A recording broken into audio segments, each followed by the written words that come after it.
Okay, Etsy's dead to me. So I made a video recently about how Etsy had become plagued with dropshippers that were selling overpriced landfill at horrendous markups and AI artwork that was clearly made with an image generator. Because of these issues, this announcement and video aims to clarify the new tags Etsy has implemented to better describe certain items, plus a very brief statement regarding their stance on AI. In short, absolutely nothing significant is changing, and AI images being sold on Etsy will remain. For nearly 2 decades, sellers like you have helped make Etsy the home for creativity and self-expression. Today, in a world with more automation and generic goods, Etsy's mission has never been more important, and you enable us to keep commerce human. On Etsy, sellers now have 4 new tags that they can assign to their items, which are made by seller, designed by seller, sourced by seller, and handpicked by a seller. So if you've nabbed a 99p mug from Alibaba, you would choose the source tag. And if you've gone through the painstaking task of typing a prompt into an AI generator, you would choose the designed by a seller tag. And this to me is a problem.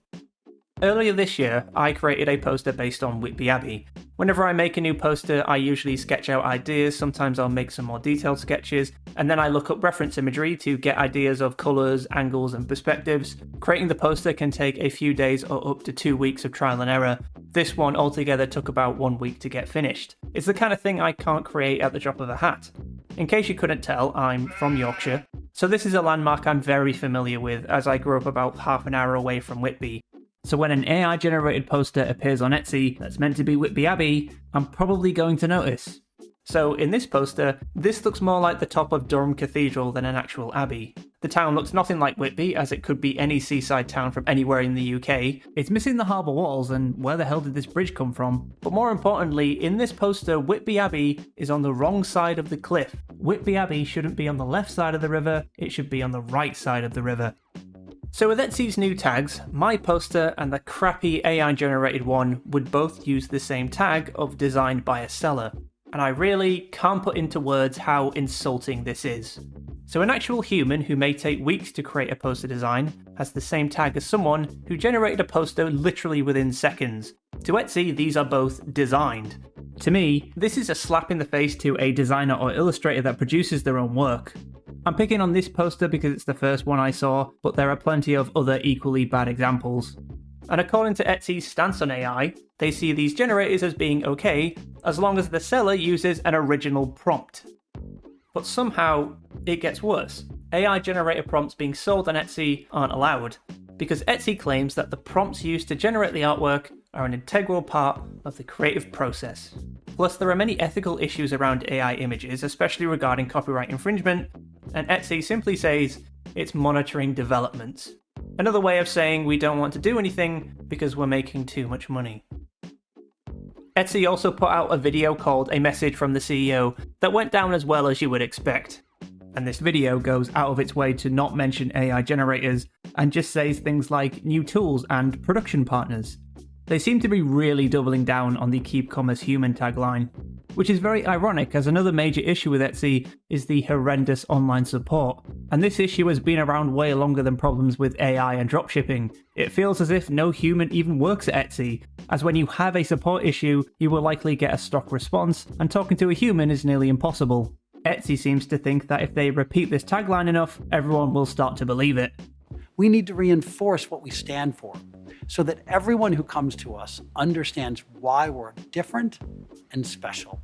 As for AI, Etsy has to do all of these mental gymnastics to convince us that AI generators produce special and original work, when we know that they don't. This video also highlights a new series called How It's Made, and my favourite part of the video is this. Keeping commerce human to me means that there is a real person behind the items that are being made. Funny you would say that because it's important to me too. I would love Etsy to make a How It's Made video about a designer making AI generated posters. So why doesn't Etsy simply ban AI generated images? Well, the more products being posted on Etsy, the more money they make. It doesn't matter if the search results are full of the same copy-paste low-effort imagery, they make money on every post before it's even been sold, so Etsy want the barrier to entry to be as low as possible. And it's not just how much Etsy sells either, but it's also how much is being posted for sale. And as I mentioned in the previous video, Etsy wants to be this huge money-making platform like Amazon, Temu, and Wish. God forbid we have a marketplace that aims to provide quality goods to its consumers over low-effort tat. AI imagery and video is making its way into pretty much everything now, including the backgrounds of Disney movies, fake imagery is being used for Netflix documentaries, it's used to make thumbnails for Amazon Prime, and Toys R Us tried to use AI to make an advert, but instead it's some pretty good nightmare fuel.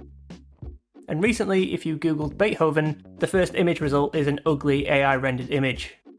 Adobe stock is flooded with AI images too. They do have a tag for images generated with AI, so you know why people have flawless skin and the glossy dead-eyed look. But some of these vectors don't have this tag, so you get some of the dumbest vectors I've ever seen. These images prove that AI clearly doesn't know how a bow and arrow works, because according to this one, it would shoot you in the goddamn shoulder.